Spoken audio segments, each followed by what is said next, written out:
In my previous video about my trip to Cambodia, I promised you some fun stories from the trip. The story is how a short and random encounter at the Phnom Penh International Airport transformed into the wish that I was telling my friends and families all New Year's. When you arrive in Cambodia, you would probably need a visa. There are two ways how to do it. You can do it beforehand, online, or you can get the visa at the border crossing. That's what we did. But I explained a bit more about this process and also some tips and advice about visiting Cambodia in my previous video. The whole process is not difficult, but it's a bit chaotic. You go from one encounter to another, and you give your passport, you give the visa fee, etc. We were standing in line, and in front of us there was a couple that looked a little bit lost. They obviously didn't know what to do. They turned to us and they asked us, what is the visa fee? I did my research beforehand and I told them it's $30. They asked me whether it's US dollars. Sometimes, I forget that the world doesn't evolve around US dollars, although it does. I told her that, yes, it's US dollars. And there is an ATM nearby where they can withdraw some cash because you need to pay for the visa in cash. The girl went there to withdraw some cash and the girl stayed in line. A few minutes later, he came back holding $100 US dollars bill in his hands, looking at it like he was surprised, like it was something unexpected. There were a lot of emotions on his face. He looked at this note with disbelief and showed it to his girlfriend, and she was also shocked. We couldn't help ourselves and asked what's the matter. And the guy answers that it's the first time they have ever seen US dollar banknote in real life. Now it was our turn to get shocked. We obviously asked them where they're from, and they said Australia.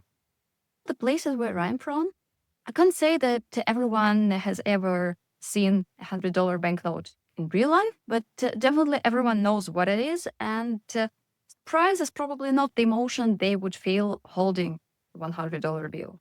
Excitement, probably. Happiness, maybe. It was December the 30th, and when it was New Year's, I was calling my friends and families, congratulating them on the holiday, and I remembered this couple. I said, I wish our country had such a stable economy that we don't even need to know how the 100 US dollars look like.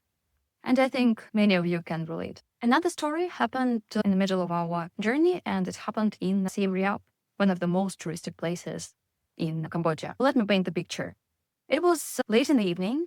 We spent the whole day sightseeing and we were completely exhausted. My brother even fell asleep. But I thought that we need to go have something to eat right now because otherwise we'll wake up in the middle of the night starving and everything will be closed by then. I woke my brother up and told him that we need to go.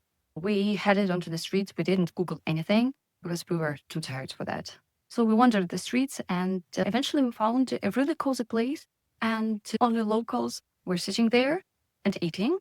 And if you travel a lot, you know that if there is a place where locals eat, it means that it's not overpriced and also probably the food is pretty good.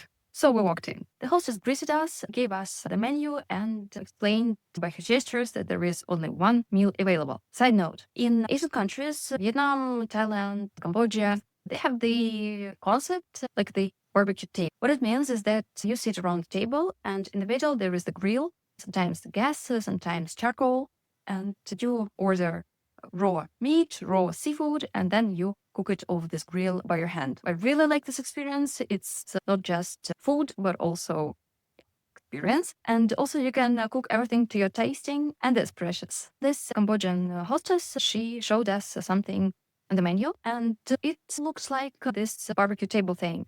We asked her, is this barbecue? And she looked at us like we were some no-faced idiots. She said, no, not barbecue. And tried to explain to us something in their language, but we don't speak it. We said, okay, whatever, we'll take it. I think it was $6 for the whole dish, and the dish was for 2 people. That thing we cleared with this girl. She told us that it's okay for 2 people. And then she brought us a weird assortment of things. It was a portable gas stove, metal pan shaped like a UFO, but has a raised dome in the middle and a groove around the edges. Also a plate of raw meat, shrimps, squid, all sorts of things. Also lots of greens and herbs, some vegetables. Also a kettle with hot water and 2 bowls and chopsticks, obviously. We looked at it completely lost. We've never seen this assortment of things. We tried to figure out what to do with this stuff. We turned on the stove, poked at some of the meat, and looked completely lost, like the monkey who just discovered glasses. And I think we looked like this for the waitress as well. Remember in the first story, I was shocked that the guys never seen the $100 bill. I think the waitress had the same emotions about us at that moment. When she came back with our beers, she looked at us. We looked probably really pathetic. She sighed and basically adopted us. She took charge of the whole process. Here's how it works. You put the butter. Yeah, they gave us butter as well.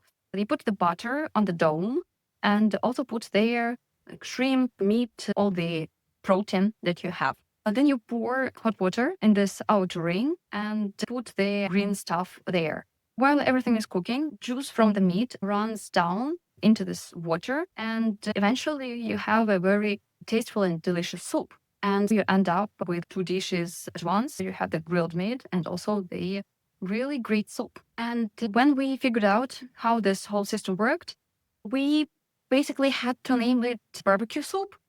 And it was amazing. It was the best barbecue soup I've ever had. Okay, yeah, it was the first and still only barbecue soup that I've tried, but still. We also want to buy this contraption to have it at home because, like, first, it's delicious.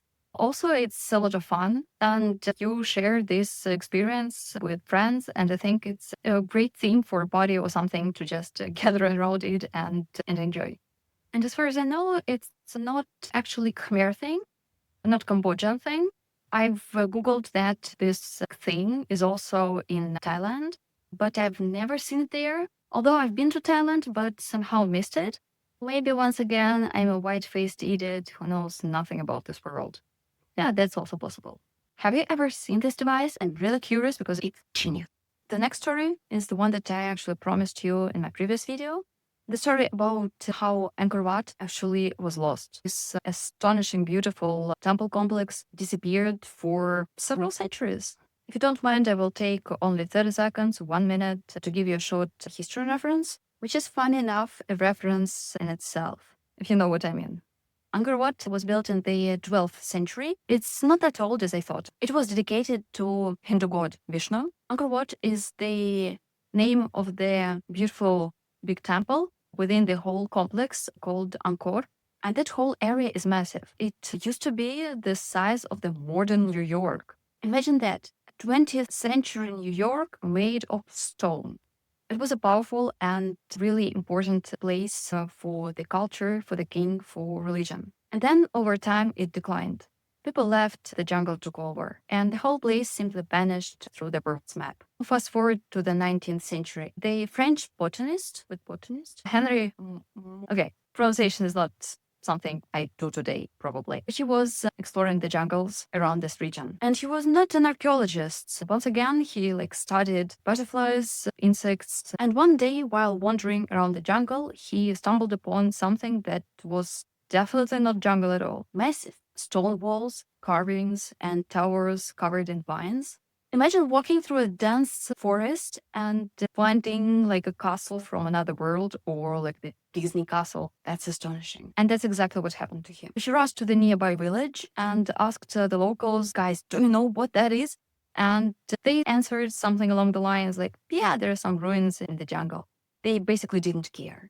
But Henry couldn't ignore it. When he returned to Europe, he published his notes in the magazine, telling people about those ruins. That's how Europeans found out about Angkor Wat. It was rediscovered, studied, and later restored. And that's why we can all go there and see for ourselves. And I find it mind-blowing.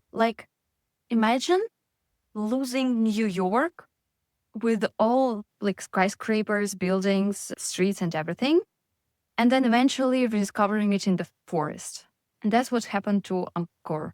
And that's why I find it one of the most unbelievable places in the world. So that was Cambodia.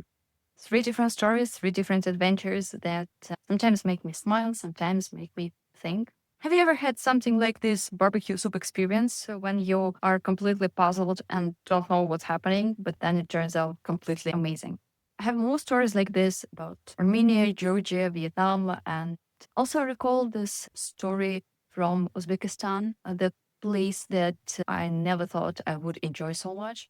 And if you like this kind of stories and you want to hear more, then click the like button and subscribe because otherwise I wouldn't know that. See ya.